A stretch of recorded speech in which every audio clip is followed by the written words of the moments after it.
The Pride of the Family. Story by Lillian Forman. Illustrations by Cheryl Knoll. Chapter 1. Changes.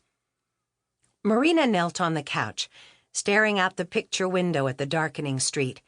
It was early evening, and her father would be home soon. Lights twinkled in the windows of the other houses. It was a cozy, peaceful scene, and Marina reminded herself how lucky she was. At this time of day, it would have been a little risky to walk around her old Bronx neighborhood, but her family no longer lived in that shabby apartment. Here in Queens, they had a real house, almost new. She and her 15-year-old brother, Chris, had their own bedrooms. Back when they lived in the apartment, Mom and Pop had given Marina the second bedroom because she was a girl. Chris had to sleep in a tiny alcove that was separated from the living room by a curtain. Marina no longer had to depend on a shaky elevator to take her from the 8th floor down to the street. All she had to do now was run out the front door onto her own little square of lawn. Marina sighed. She had every reason to be happy, but she still felt sad, and she knew why. On October 5th, when Marina had turned 11, her parents had thrown her a party at their new house. She barely knew the guests, even though they were kids from school. They'd all been friends since the 1st grade, but they'd only known Marina for a month. She hadn't felt much like the birthday girl. Now it was November, and Marina still didn't really know anyone. She'd joined a gymnastics team. She thought that might be a good way to make friends.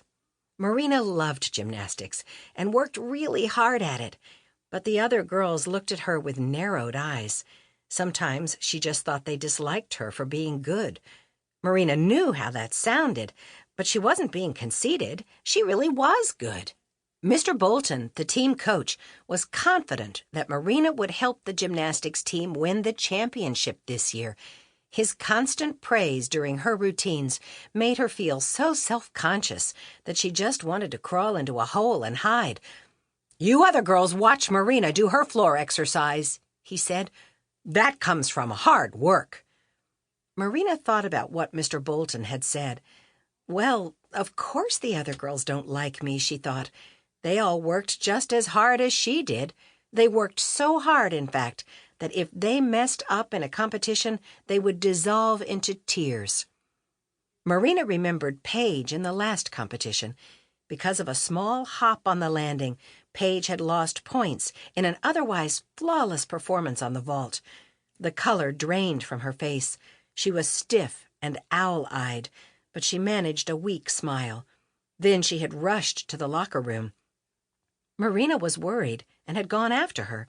She found Paige collapsed against the lockers, sobbing so hard that the metal doors rattled against her body.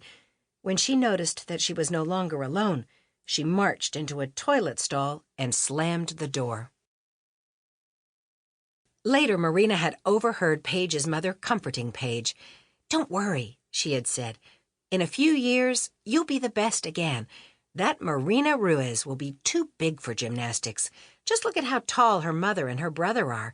You don't have to worry about that. You'll always be a dainty little princess."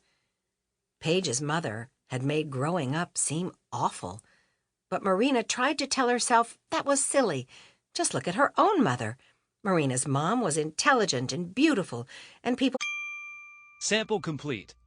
Ready to continue?